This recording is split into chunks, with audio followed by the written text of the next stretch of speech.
Welcome to Simply Sports, the show where we simplify the rules of sports so you can enjoy the game. I'm your host, Violet Raftery, and today's episode is all about sailing.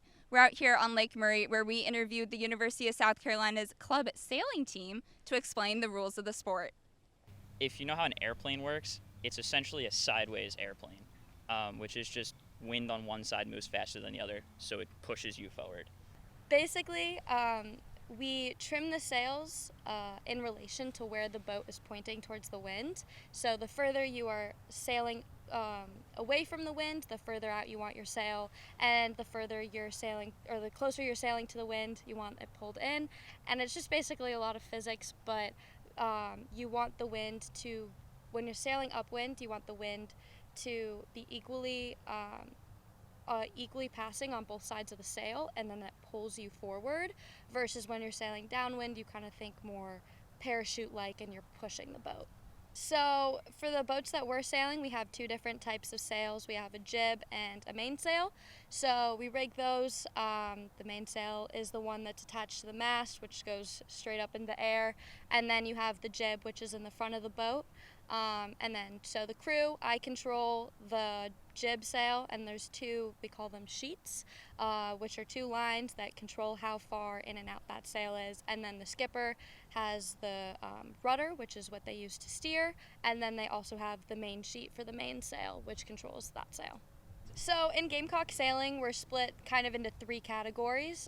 You have the club and then the team side, so that's the two big differences, and then we have two different teams. So the club side, we do learn to sail clinics twice a month, so like 5 to 6 a semester, and that's just we get people out on the water, in the boats, learning what the how to sail, and then we do a bunch of social events, and then for the team, we have practice twice a week, and then we're competing against other schools. So this is the dinghy team. I'm the captain of the dinghy team, and we do smaller boats, so 420s. They're 4.2 meters long.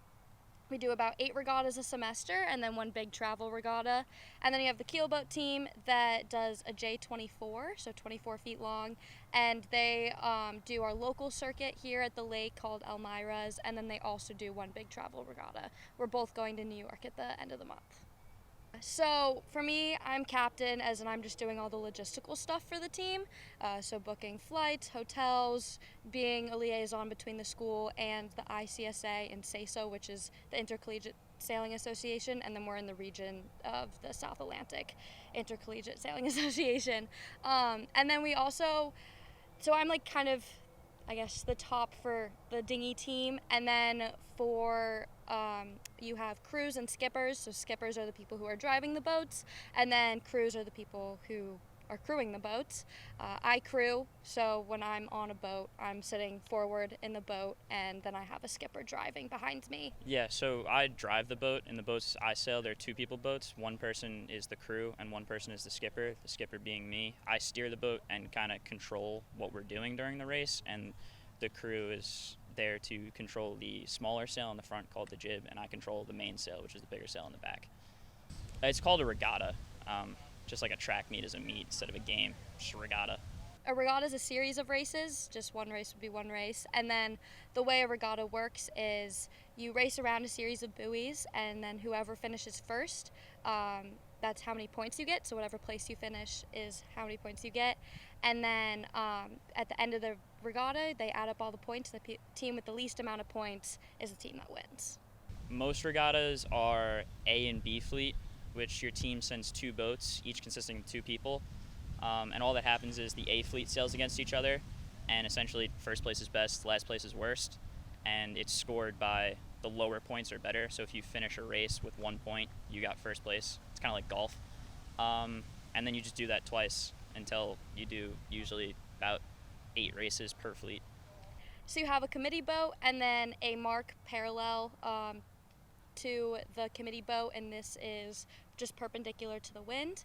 And then that will mark the start line is whatever buoy is right next to that committee boat. And then the finish, depending on the race and type of race course, you'll either be finishing through that start, or they'll have another buoy on the opposite side of that committee boat, which will mark the finish line.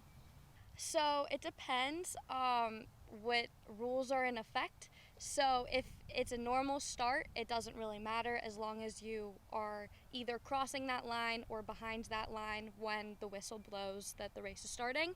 You're fine unless they do something called a general recall where too many people are over that line at the beginning of the start, and they'll do like an I flag, which means like under a minute you have to be underneath the start line, and if you say you are over that start line at the whistle, you just have to go back and dip below the start line and go again. They just run the race. They're kind of the people that do the starting sequence and make sure that the course is set correctly to the wind, because that pretty much makes the difference between a race that sucks and a race that's good.